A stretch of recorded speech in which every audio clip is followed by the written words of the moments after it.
You know, the problem with having spaghetti for dinner is you shouldn't wear white. Just like spits everywhere. You just noticed you press record and looked and you've gone, like, I got spaghetti on. Oh, I look down because normally I'd look down and then look up and like I'm ready to go, and then fucking orange stains all over this shirt. Debacles. There is a very good chance I was going to wear this to bed. I mean, not anymore. I have a horrible, I have horrible luck at whenever I go to a restaurant and for some reason I get there and I really feel like pasta. I have bad luck of wearing white on that night. Like I wear white and then I'll get there and I'm like, you know what I could fuck up right now? Some ravioli. And it Yeah, just fucks me completely for the day. And I have to eat like over the I know. That's the problem with that ravioli, and because it's like a little thick things, right? because sometimes it flicks up and you're like, fuck. Yeah, and then it attacks you from the bowl, and Yeah. then like penne and all that stuff is all okay. The one that just really is like a machine gun is spaghetti. I was gonna say spaghetti is the ultimate because you twirl it a little bit and it just fucking when you're like, And then fuck. you like inhale it, and then like you just know everything's just going.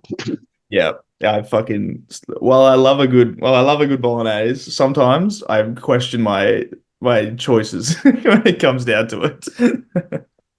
Yeah, I always love to feel like I'm Lady in the Tramp, but when I just look like someone that can't eat with arms. I feel like I need to fucking put a bib on half the time. Uh, Yeah, especially if we're wearing white. That's going to really annoy me now.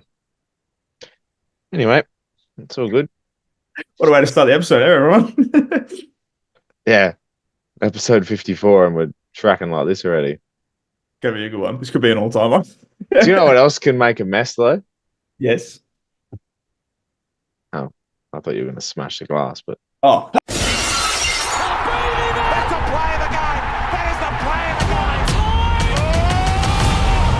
The impossible angle, and he puts it through importantly. Danger, danger, danger, danger. Butler, Butler, Butler, Butler. Get around him. Get around him. Edge of the seat. Jared Thomas, we're on episode 54, which means we are, I don't know, old. I thought you were going to try and find a player that matched up with the 54, and I was like, good luck. I have no idea. I feel like if I ever saw a 54 play AFL, it would be for either one, North Melbourne, two, the Western Bulldogs. The Dogs. Okay, I was going to say West Coast, but yeah, either way, I think North is a Mm, guarantee. West Coast 2021 West Coast. Very good chance there could have been a 54 running out there. There actually might have been, and I have no idea. We should look that up. About to look it up. Yeah. So while I look up 54, do you want to just let me know how you are? I can. Tired today. Been a big day, but we're having fun. We're feeling good. We're very excited to kick off the episode and having an absolute blast and a very good weekend for the both of us in terms of our AFL sides, I think, which is very, very exciting. So, going to be a good episode, I'm going to say. We got the fucking double dub. Double dub and double good dubs too. Both wins, not like screaming, Yeah. right? It was like two solid wins. Can I just say before we get into that, we're really scraping 54. It's not an our error. No. No, there has been. Hmm, yeah, the top one is a player that played for North Melbourne. His name was Ross Smith between 1984 and 1996. Fair career. Not bad. Played 19 games.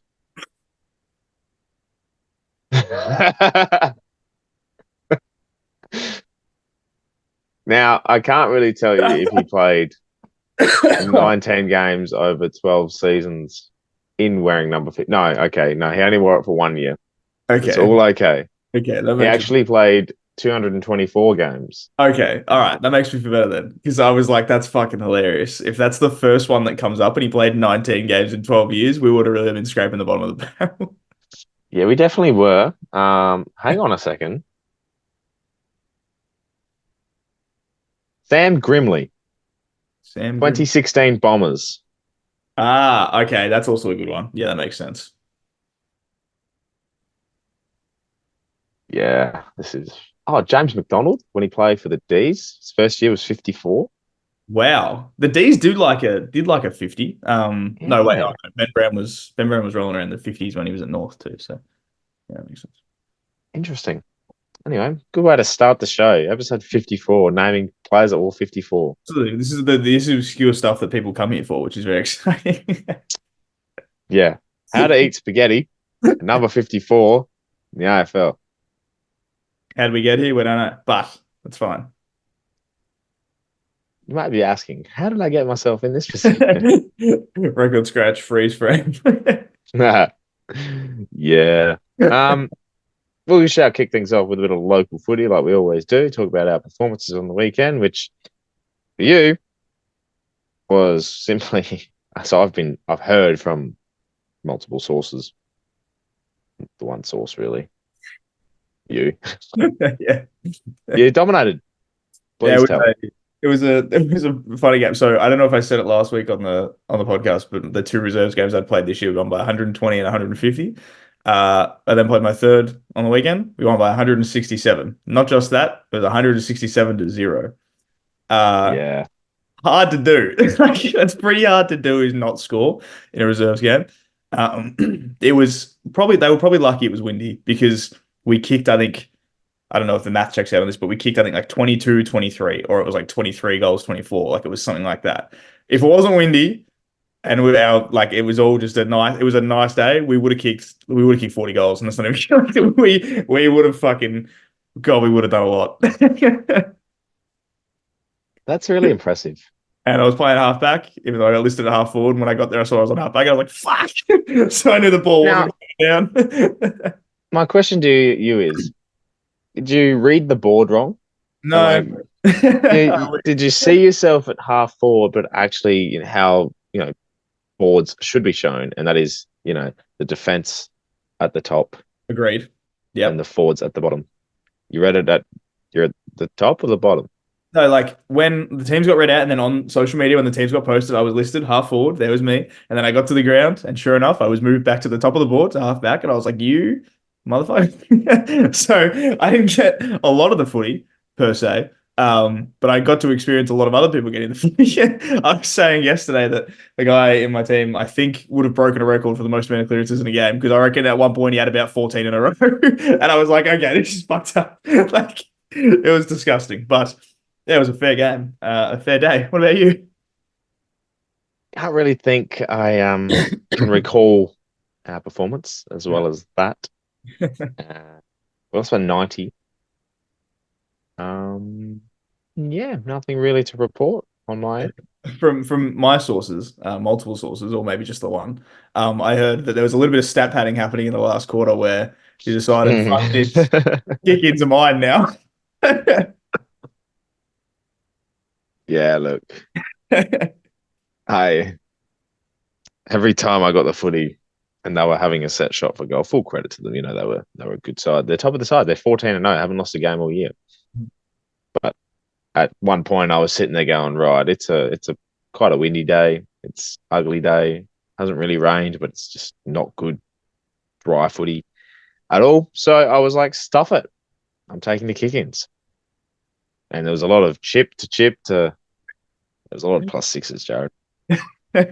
Couple one step out the square, little low darts, I think is the way to. Look, my game fantasy wise would have showcased pristine performance, excellent. My game super coach wise, yeah, I'm on the trade table this week. I was gonna say, I feel like you did quite a Jake Lloyd performance of step out the square, get a few touches at the back. I feel like I would love to have seen your heat map for that last quarter. I would love to see it. um, I'll get it up for you, right? I'll draw you a heat map. There we go. You're not gonna like this. That is just the most perfect oval I have drawn ever. But the square. Oh, you can't see this yet. It's all Yeah, good. no. So the coloured in line right, is basically where I was going kick in, and the three lines coming back in are the reason for my turnovers.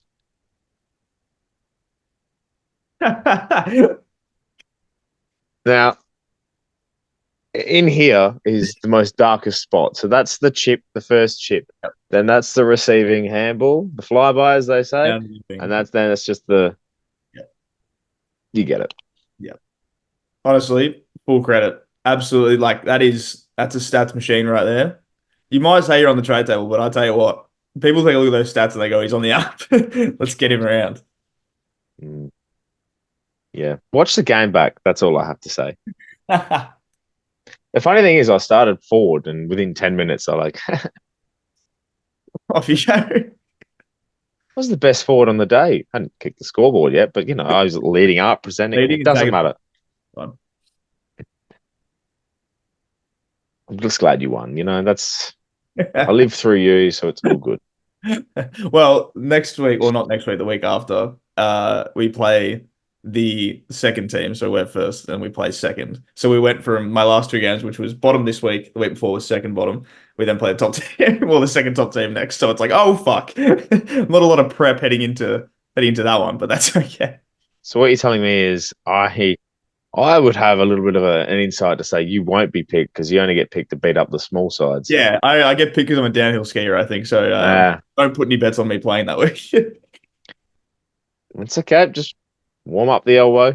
Just get a bit of 1, 2, 3. Yep. That's how we do it. But footy, it's good. Yeah, I was Apparently. just say, apart from local footy, pretty good, pretty good for us. Let me give you the ladder because my muscles are as tight as this ladder at the moment. The way it's going, like it's interesting. Sydney lost to the Lions, so they're still top by 2 games ahead.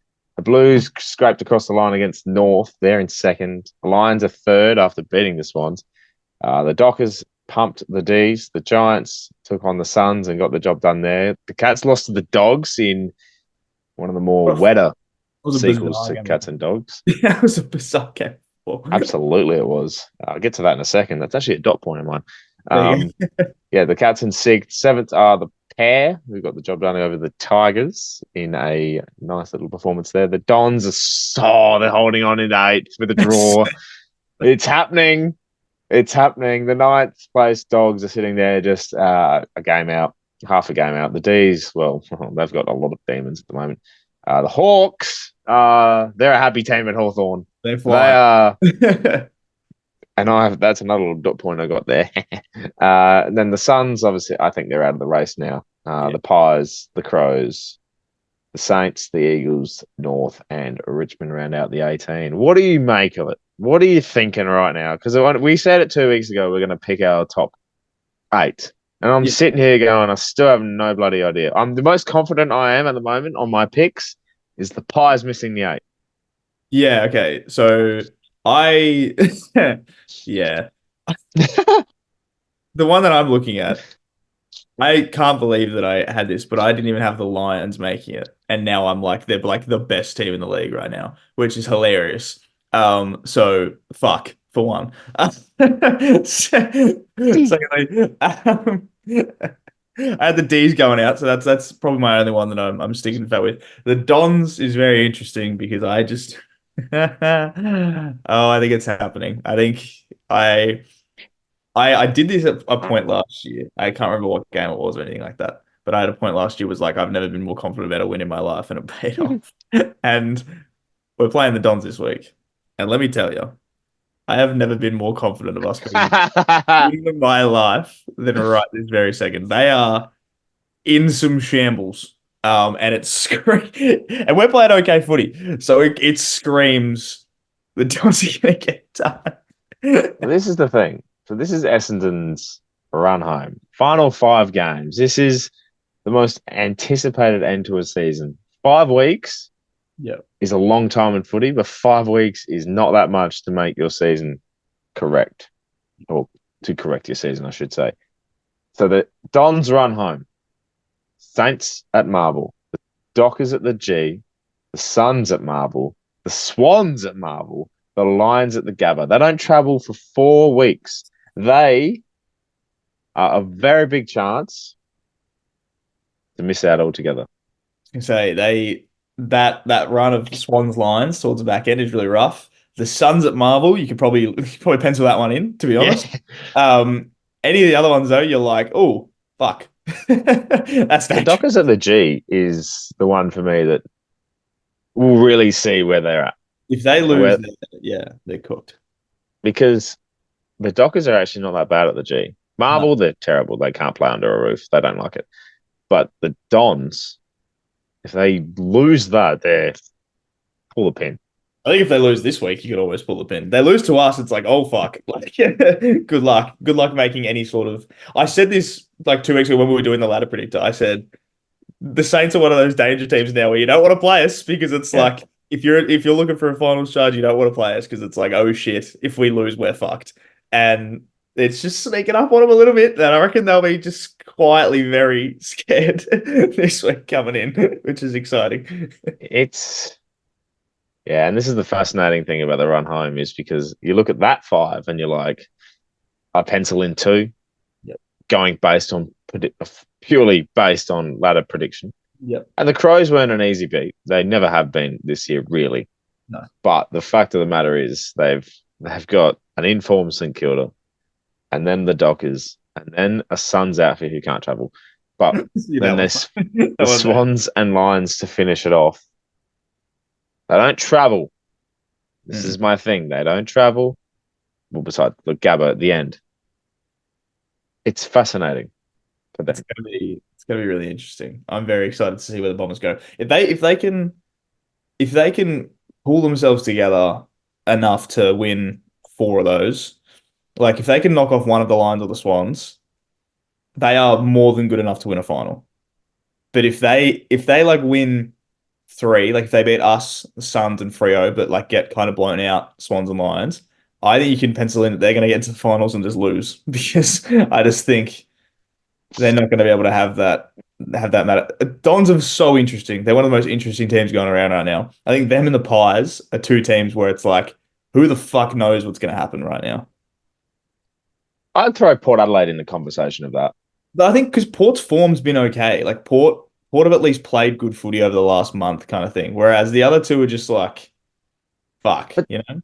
But they're the fascinating thing with Port, and I'll get up their run home, and I know they run home off by heart because I've looked at it about 17 times since Saturday night. The run home for them, Yeah. I think anyone that's within that, basically from the Cats all the way to the D's, I think that the D's Hawks will have to win 4 of the last 5 to make it.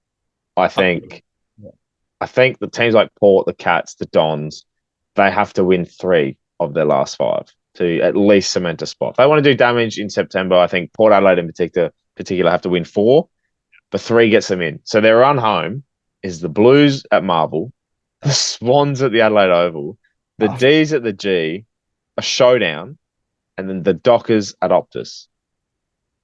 Not easy. Not easy at all. I think. Oh, it's fucked. I think the D's, you could be like, that's one that you probably should win. The showdown also. Everything else is like, good luck. Like, fucking have fun. I'm willing to. That last game against the Dockers could be for a home final. Like, Yeah. and I'm not talking top 4 home final. I'm talking that 5th or 6th spot. Yeah. So Port come away with 3 wins. They have to beat. I think they have to win the last 3. I don't think they win the Carlton Swans games. I think if they want a big scalp, they're going to win one of the 2. Yeah. My money, if I was to put it on us beating any of those sides, would be Carlton because I think they're gettable. The Swans, they are. They're obviously not. They're teetering the Blues at the moment. But you can go through every side in that top 10, top 11 and be like, right, you have a kink in your armor here, but you're fantastic here. It's that tight that I don't think there's any sort of space for breathing room. And teams, I think, are feeling the pressure because of it. 100%. It's like, and like it's been said, it's one of the biggest cliches in footy, I know, but it's the actual truth in that, like, it's a finals like atmosphere in a lot of these games. Like, Bombers Adelaide, the pressure was high. It was like it was a final. Like Adelaide's season is done, and like they are just playing for pride, but they still like to play. Like they still will go out there to beat teams. And I think, as much as it sucks for Essendon fans, the last 20 years we've seen that they don't do well under finals pressure. And so now they're playing in games that are finals like pressure every time, and they're starting to crumble a little bit. The game on Friday night was fucking bizarre. It was one of the most bizarre games of football you will ever watch in your entire life.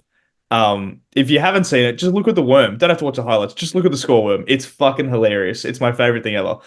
What a weird game of footy, but it kind of shows that maybe the Bombers are just crumbling just a little bit, just that tiny little bit. They're just cracking under what could be this finals pressure that they speak of. That worm looks like Sam Draper, and the first time Essendon played Adelaide this year. It was, yeah, it was wild. It dove quick. And that's the things like we talk about the teams that can make the eight. But you mentioned St Kilda, the teams that can't make the eight. Saints, the Crows, like West Coast, North, and Richmond.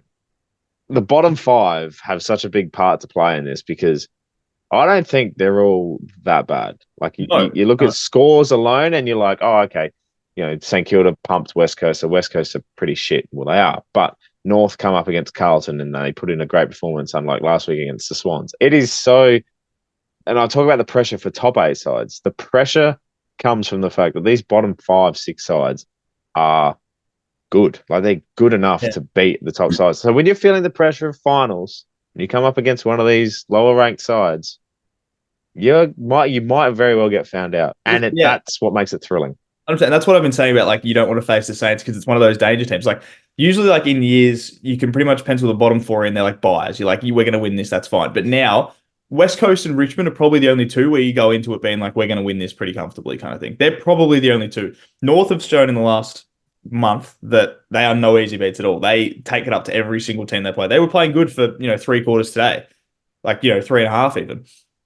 Like North is like that. The Saints have claimed a good few ones. They beat the Swans the other week. They just thumped West Coast. Like when the Saints are on and slick and fast moving, they're very good as well. Adelaide, as we've seen, just beat Essendon. They've never been that bad this year, Adelaide.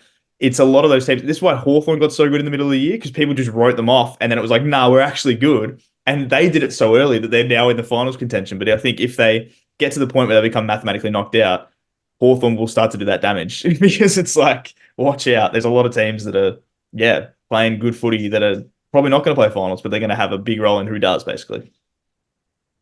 Hawthorn beating Collingwood on the weekend. Now, the theatre in itself is magnificent. Ginnivan playing a best on ground performance is theatre. The Collingwood fans, right? And I smile when I say this because they're so dirty. And I think at the same, not dirty as in themselves, well, they can be, but like dirty as in this result hurts, and when it hurts when they start claiming on Twitter that I was going to say take away Twitter right now. Oh my god, take away his medal. Twitter right now.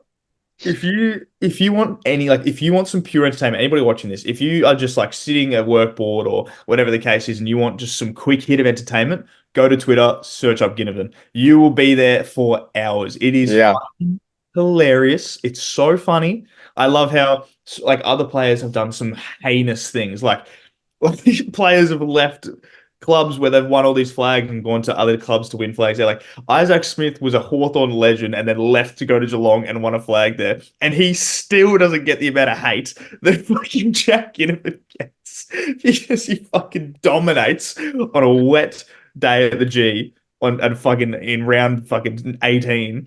And they are just, it's so funny. It's the best. It is the best. I purely love. Now, I'm not the biggest Jack Ginnivan supporter, but I'll give the flowers to whoever can stand up to Collingwood supporters because they right of rain last year dominated, got the premiership, right to celebrate, and everyone sort of let them do that because they earned that.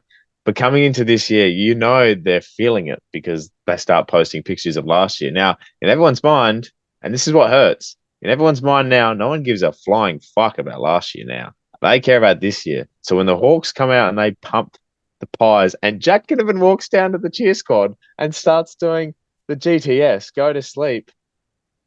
Oh my God, the theater of that is pure.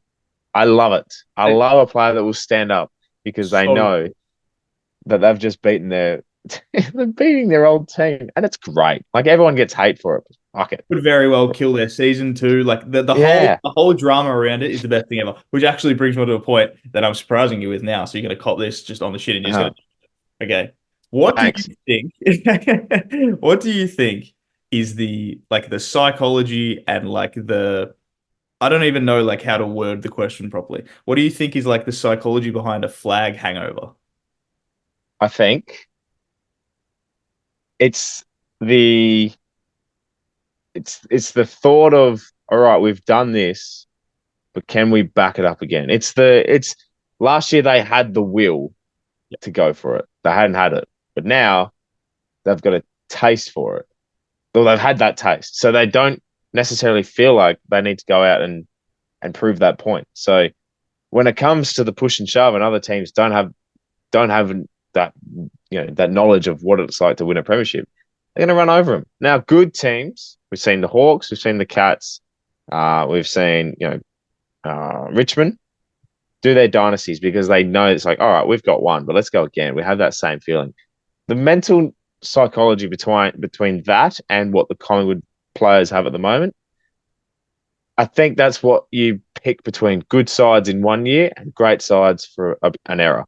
So I don't think Collingwood. I think Collingwood have entered that era of Hawthorn 2009.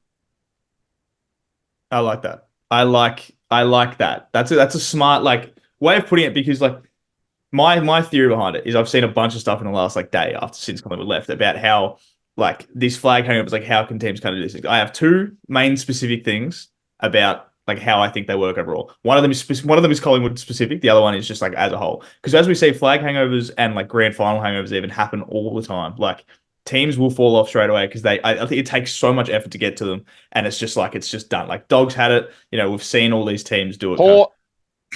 yeah, Port. We've seen it happen over time. All right.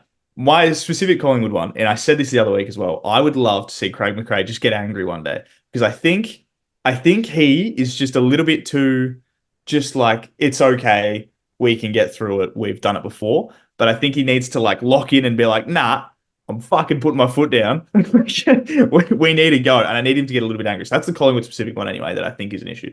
The second one and it's not even just a psychology thing. I think this is just something that people overlook so often is that when a team wins a flag, the next year, every other team, all 17 other teams, look at what that team did and say, how can we stop that team because they are the best team in the comp. So teams spend a lot of their preseason and their off season working on how to beat them. The only like my thing is by the time because that's off season's a long time. It's like 6 months of being able to work through tactics and training and all this kind of stuff. My thing is teams just they latch on quickly.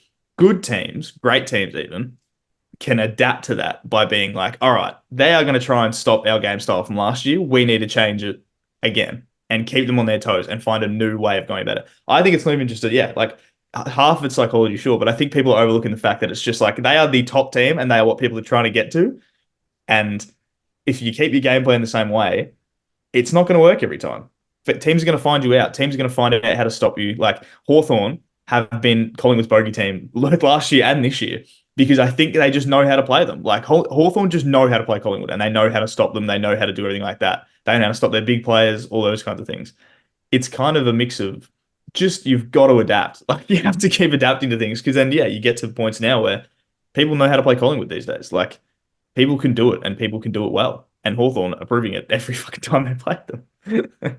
I think the other thing of the Premiership hangover, and it's a little bit psychological when it comes to that, uh, teams finding out the Premiership team, because it comes back to that will for the reigning premiers when they get onto the field. When you want to win a Premiership, that 5% for you to get to that one contest makes a difference. When you've won that Premiership, I think Collingwood are showing that 5% is gone. Yeah. So it's almost like every contest is affected, and little by little, they get picked apart and picked apart. And it ends up showcasing in that performance. They used to be the team that would hunt you down for no mean ends. and win a game of football. They've done it once this year, and they did it against North Melbourne. And North Melbourne aren't the side you're going to be proving a point to. So they have lost that edge, and it's a bit of a shame because teams have talked about, oh, is this the greatest Collingwood side? Is this the premiership team to take us forever? Did they win a premiership too early? Maybe. And like you said, it could be the 2009 Hawthorn effect where they won a flag at such a young age. Like Hawthorn was so young when they won that 2008 flag. Then they had a few years where they actually had to figure out, like, okay, we've got to figure out how to keep this going kind of thing. Did Collingwood win it too young? Very potentially. You said it before as well. They just don't have that same, like, teams are hunting because they haven't won a flag, in however long. Like, that's why they want to get there. Collingwood have done it and they're like, okay, that was really exhausting and really hard to do.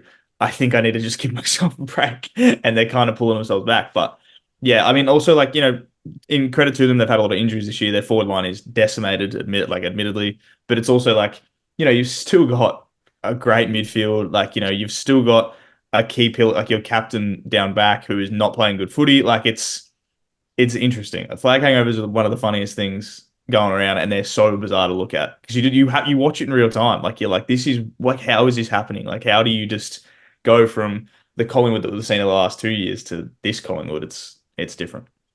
So tell me, with premiership hangovers and everything, what the fuck did St Kilda drink in 1966 to have this much of a hangover?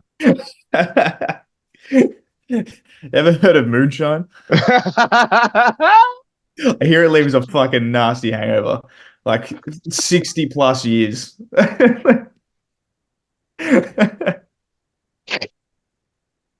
Every reunion is And just moonshine. yeah, and I think, that period of when you're hungover and you take that first sip of Powerade and you get that, you're like, oh my God, like I was gonna say, do you want to pull the Powerade up? Yeah. When you're hungover and you get that first sip of Powerade and you're like, this is like, I'm okay. I might be okay here. That was 2009, 2010.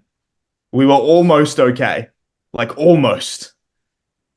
But we just quite weren't. And then we got the Powerade down and said, oh fuck, I'm gonna be sick again, and then threw up blue everywhere. So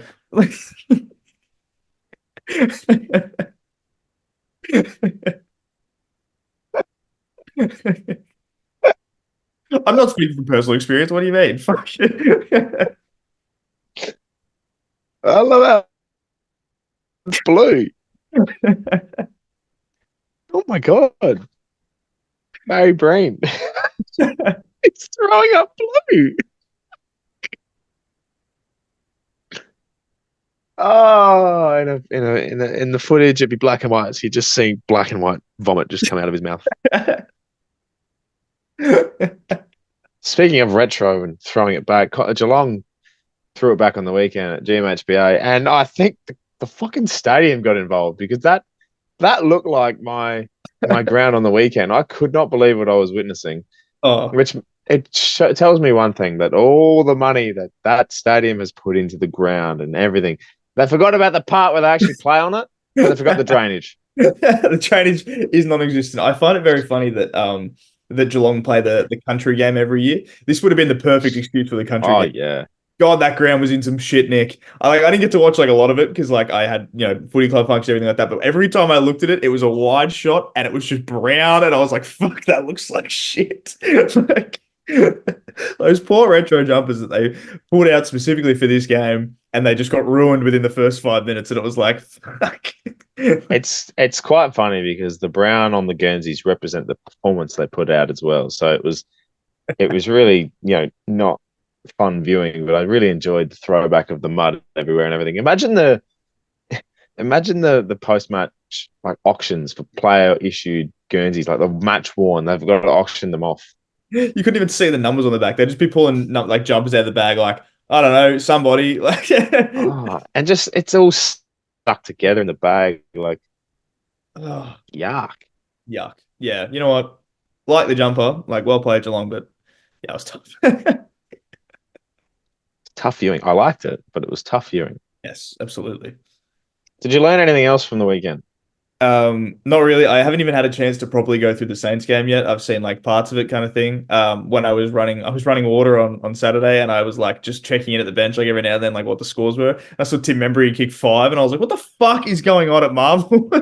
Oh yeah, Tim Membry with like one of the highest obscure fantasy performances of all time with like 154 or something. Yeah. So that's bizarre. Like twilight of his career, like could be his last season, and he's like, you know what I'm gonna do? I'm gonna go and bully the West Coast defense. That's like, yeah, that's next level, man. I don't understand how you can do that. But I do want to mention one thing. Hmm. Jared Thomas, there's 5 games to go. Plenty of time to conjure up wins, losses, make the 8 and all that. Plenty of time also to conjure up some money. Um, what would you spend your $36,250 fine on? Because Zach Butters has become the most fined human being in AFL history for each season. I I said this the other week. I think I put this into existence saying he might have the most fines ever. And Yeah, he did. I think I put it into it. And how about that? Zach Butters, man. Firstly, God, he must be on a lot of money. Because fucking how is he affording that? If you see Zach Butters just rolling around in like a 1998, like just like Nissan, it's probably because Carr is older than him. more of it, like the majority of his salary is going to these fines. You would think after Listen. I don't know. You would think after like the first 15, you would be like, maybe I should pull back. But no, he seems to just continuously do it every week. And I'm like, man, what the fuck? He got his last 2 fines were rough conduct on James Trees. Was it I don't know. Trees? I saw the name and I was like, I have no idea who that is. So Treesies? Treesies. Freezies? Yeah, sure. Treesies. Anyway, and then another for careless contact with an umpire. I tell you what, I'd let the other last one slide. I actually didn't see what the umpire contact was, so it could I have didn't either, but I hope he elbowed him in the back accidentally. been. But fuck. Because yeah, Oh, Zach, what are you doing? I love how he's had all these fines, but he's yet to be suspended. Like, that's strange. 36,250, be on a near a mil contract for the next couple of years. A few less coffees for the week, I reckon, Zachy boy, and you'll be perfectly fine. $36,250 could get you a very nice run on Deal or No Deal. I would, if I was on Dylan O'Deal and 36,250 rocked up, I'd probably say deal. I'd be like, that's a pretty good result, I think. It could get you a nice car, like it could get you a new car. It could Another get Nissan, apparently. you something better than a Nissan, probably, but it could get you, something nice. That 36,250, you could do whatever you wanted. That is my net worth times 6.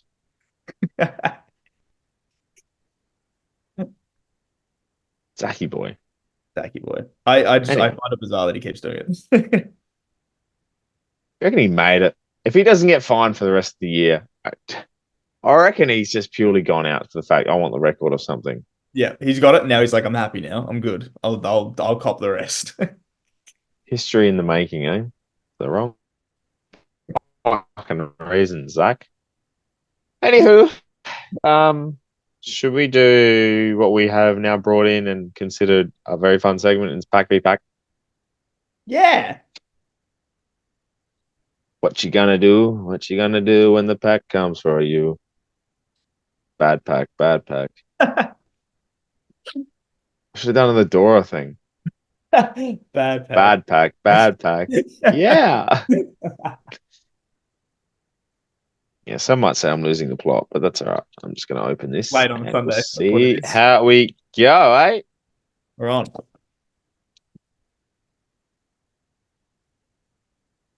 We're doing 1v1 again. Do 1v1 again. You can go first. I like. Pack v pack, starting with Messiah, Wanganeen, Malira. Not bad. Oh, however. Judging by his performance today, I might have you covered. Caleb Sarong. Yep. Sarong Sarai. Oh, okay. How do I thank you? If he stays on the park, Dion Pescia. Yeah, okay. I like that. And I think no matter what, I just looked down at mine and I think you would have had me covered basically with whatever card you'd pick through. I couldn't have got much worse, I don't think. Sorry to the man himself, but Harrison Petty. Firstly, I don't know how he got a silver card. Secondly, Prestia is definitely better than Harrison Petty, so we're going to keep that. Got a 2-year contract extension, Harrison Petty. Adelaide were going to pay Paying with him the D's. a fucking shitload. So Zach Butters could have paid for his contract the way he's been performing this year. But good on you, Adelaide, making great choices as usual. Yeah. Bailey Fritsch. Bailey Fritsch. We are. Nah. I have done my back, mid, and forwards. I've gone mid. Petty is wherever the fuck, really. I have a ruck in Tom DeConey. Very good this year, having a career year is old Tom. Interesting. Man. Very interesting. I would say DeConing probably gets Fritsch. Maybe. DeGoey. Oh, nice. Hold out, man, DeGoey. Solid one. I have a nice footballer. I don't think he's quite DeGoey. I have a little one of these ones of Cam Rayner. Is Cam Ryan a stupid sexy, Jared? He is a little bit. He is just a little bit. I know we're sneaking into this stupid sexy segment early, but I think he is just a little bit. Has he been brought up? I don't think so. Really have to check that. Got all these records and we don't put him down. I feel like an amateur football club. Star Power Zorko. Oh, that's a good one. Yeah. That's looking The card. Zork, man. That's looking card. If we're going off just this weekend of football, this guy might be the greatest player that's ever walked the earth. Ben Keys. One of the all-timers. He is playing some really good footy at the minute, Ben Keys. He's not better than Dane Zorko, I'll give him that. But he is having a very good year, and he just keeps sinking teams late. Yeah, I know, eh? Being that guy. I've got Jack Fritsch's best mate in Jacob Van Rooyen. Ruin. Now, this could be contentious because I am obviously the biggest Saints fan that we know, but I still think I'm going to pick Ruin over this guy for this year anyway. Max King. I really hate Max King.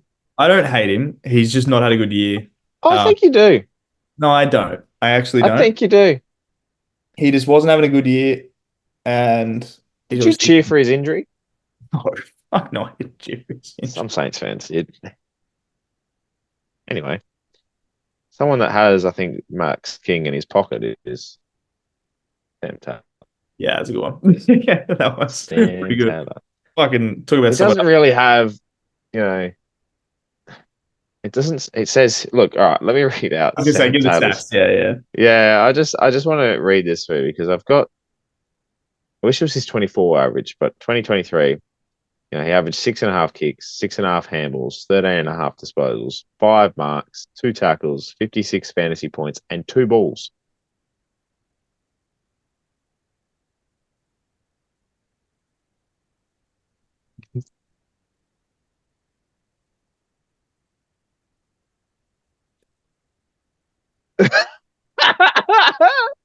Took me a minute. Took me a minute. I was gonna say.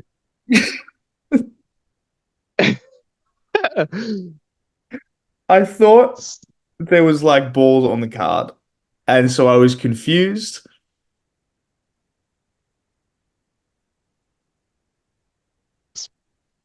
Viewing wise, from front, there's 5. 2, 2, 1. Can't really see 2 and 2 here, so I can't really count them. So it's 5. Yeah. Okay. Nice. You got me. Well done, Sam Taylor. Well, speaking of someone else that would have Max King in their back pocket, Harris Andrews. We've picked 2. Oh, We've picked like 2 of the best key defenders in the league at the minute. So that's very Harris Andrews. Yeah, I think maybe just if we're going just on like health as well, because obviously, as we have stated, currently testicle issues, Sam Taylor. But so you can probably give it to Andrews, but apart from that, sorry, mate. It's really good that they have like 2 very like certified first name, last name things. Like Harris Andrews is a strong like man. first, last name. Sam Taylor's a real. It's like generic. Like is what I'm trying to get at. It's a creator player or it's a AI player on AFL Evolution or whatever the fuck the new game's called. Yeah, yeah. Like you've drafted him in 20 after doing 7 seasons. Like you need a fresh talent, and you've just picked up Sam Taylor, Harris Yep. Andrews. Yep. Charlie Ballard is my next one. Oh, not bad. Another defender off the ranks.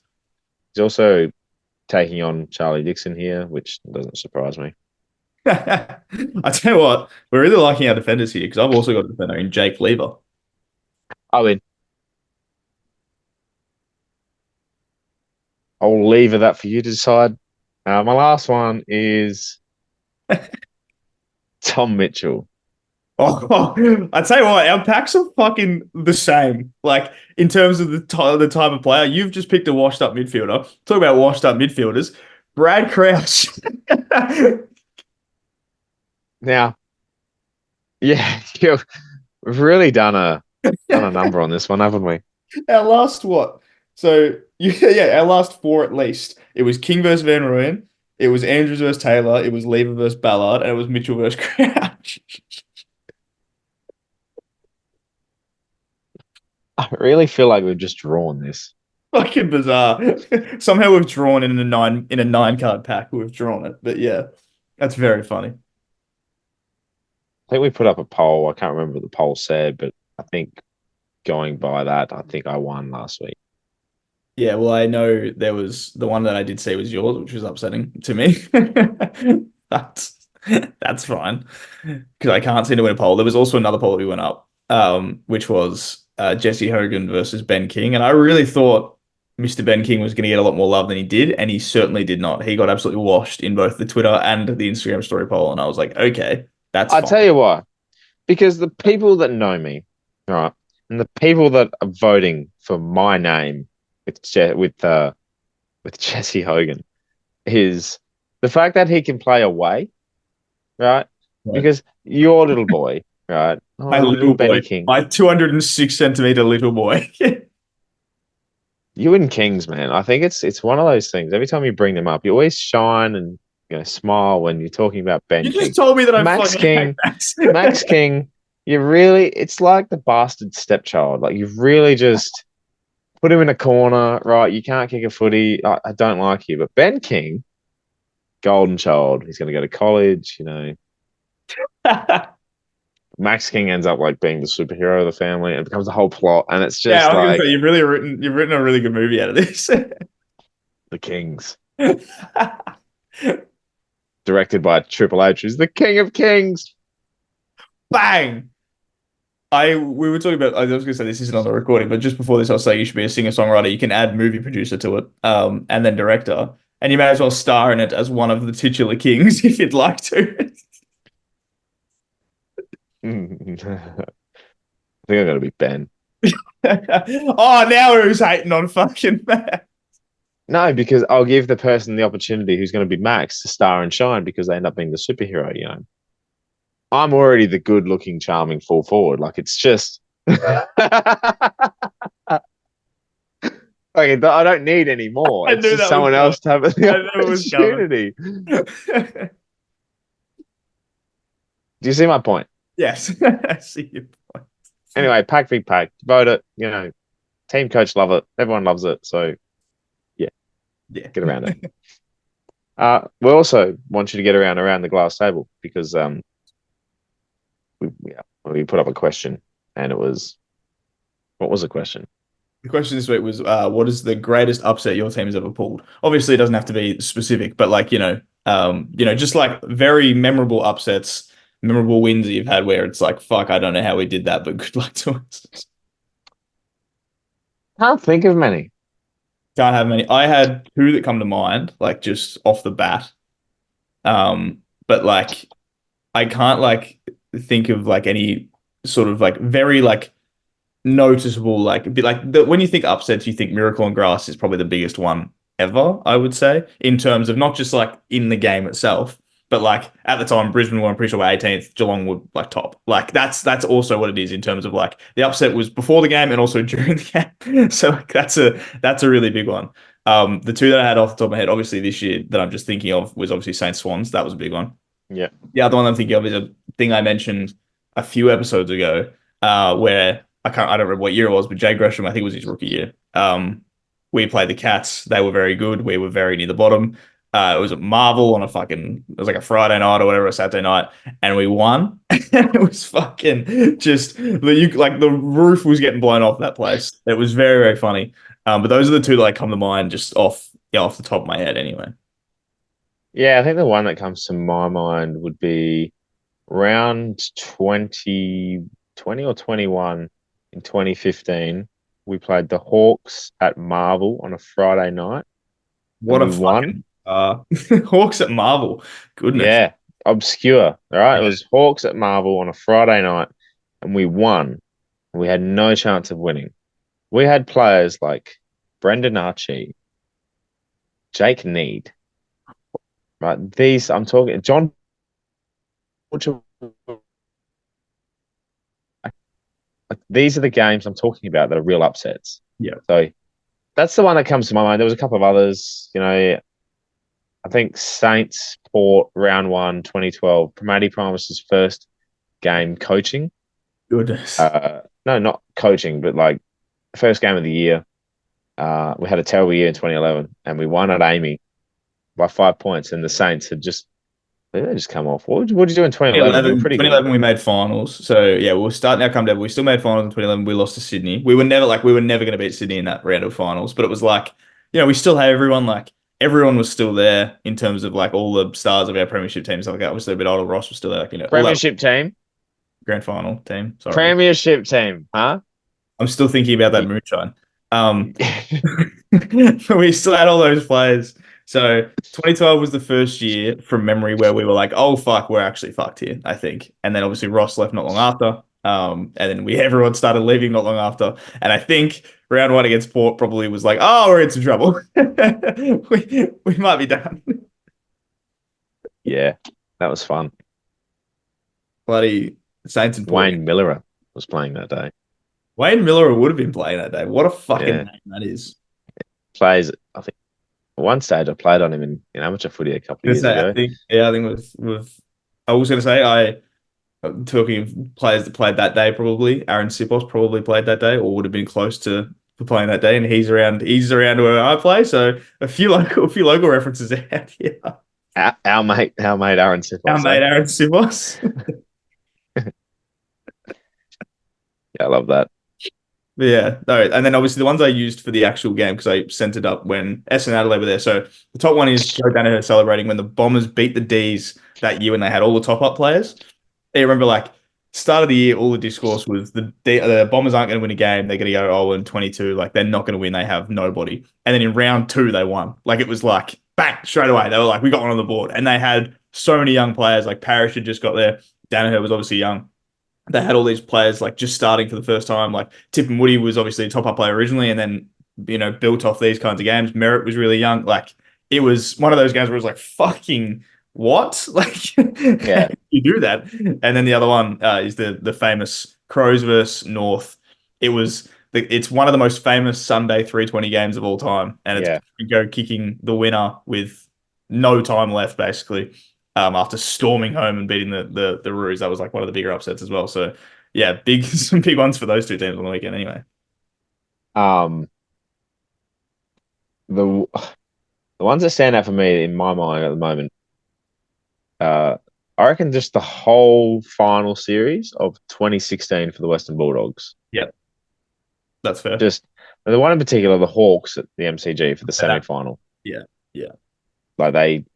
That's when you knew they were, oh, holy shit, they're going to be on. They had to play against a Giants outfit who were 4 years old at the time at Giants Stadium, bet them, and then come through and beat the Swans at the MCG. That's one of my favorite years of football in terms of stories. In 2016 is great. Saints weren't good, but watching the Dogs Port. watching the Dogs go through that kind of run was unbelievable. And it's also because they were just such big upsets. The Hawthorn one was the biggest one because once they beat them, it was kind of like, oh, they actually could probably go the whole way because Hawks were kind of the consensus team to beat, and then they went bang, bang, and out. And then obviously coming up against Sydney was like, any other time it's like Sydney would have beat them, but because it was the G, it was the grand final, it was like maybe. And then they did it. And it was like, fuck, like they could do it anywhere, the Dogs, and they were just a fun team. They had so much fun. I like, yeah, I think in terms of like upset and stuff like that, I think of more like the recent years. Obviously, West Coast. Pretty much whenever ever West Coast win a game, it was kind of really big. The first one that I got from memory was that West Coast Collingwood game at Marvel. Yes. But Collingwood weren't great at the time. Like this was the start. Obviously, they were good in 2022, but like it took them up until about round 7 or 8 to actually get going, and they won however many towards the back end of the year. But it was in like round 4 or whatever it was, and it was a fucking bizarre Collingwood Marvel home game. And the Eagles beat them with nobody on the park. And I think Liam Ryan kicked like 4 and the winner. And it was like, what the fuck? It was like a Saturday 4:45. It was a fucking weird game. But like that's one that sticks to mind. Yeah, basically most of the Eagles wins. Like, the one against the Dogs at the end of last year, which we mentioned a fair bit on here. Yeah. But like those ones where it's like they shouldn't have won those. And they just did. And it was just like it was so fun to watch. Like you're like, this is great. I love an upset win. I love watching it and viewing it and just sitting there and being like, holy shit, they're going to do it. That realization of, holy shit, they're actually going to do it is by far one of the greatest and most stupid, sexy feelings in the world. Wow. I hope you didn't think I cut that short, but No, that was I like I pride myself on knowing when you're gonna do it. And I didn't know. That's 2 from 2. You're on a hot streak. yeah. You want to shock me with a question in the middle of a fucking program? I'm going to shock you with stupid sexy coming out of nowhere. That's probably a statement you really don't want to say too loud. I'm gonna shock you with some stupid sexy out of nowhere. Yeah. Coming from out of nowhere is what I say. Stupid sexy AFL players. It's stupid sexy time. I still can't believe I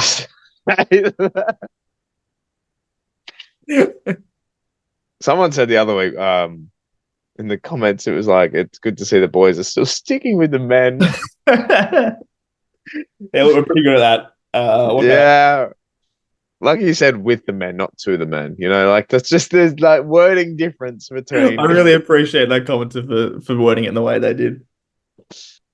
Full respect to the man, Anyway, have you got one this week? Yeah, I do. Because we're starting to run out of players, to be completely honest with you. We seem to have picked a lot of moments and things recently. I kind of have a little bit Yes. I have a bit of a moment as well. Which it's player related at the moment, but it is a moment. It's the actual player could be considered. The moment itself, very stupid sexy. And for me, it is, and we've already spoken about it really, but Jack Ginnivan goes back and kicks his second goal of the game. He then walks to the goal square. You've got mine.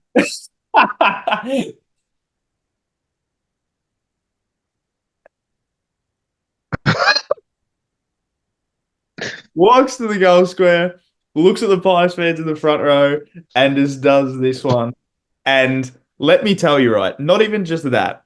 What happens is the camera then continues to pan, and it pans a little bit to the right.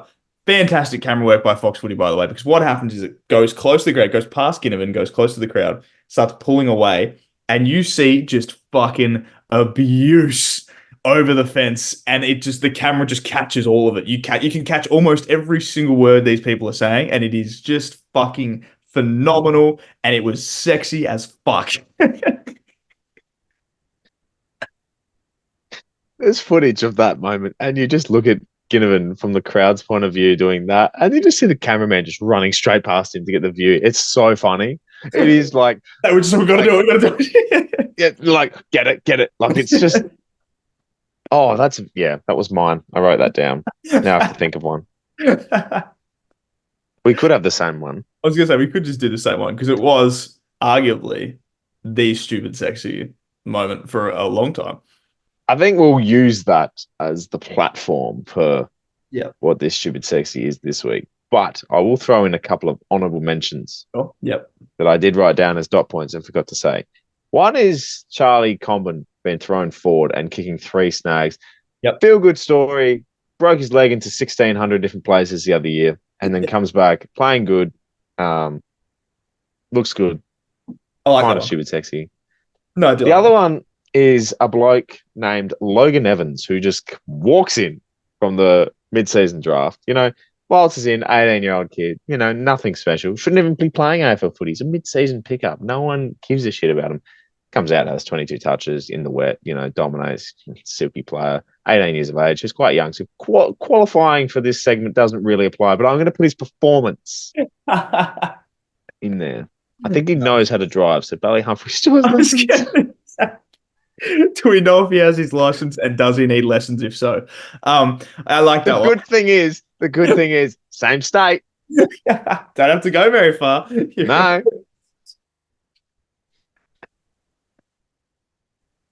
Adelaide's quite wet at the moment. You don't really want to be driving alone. You know what I mean?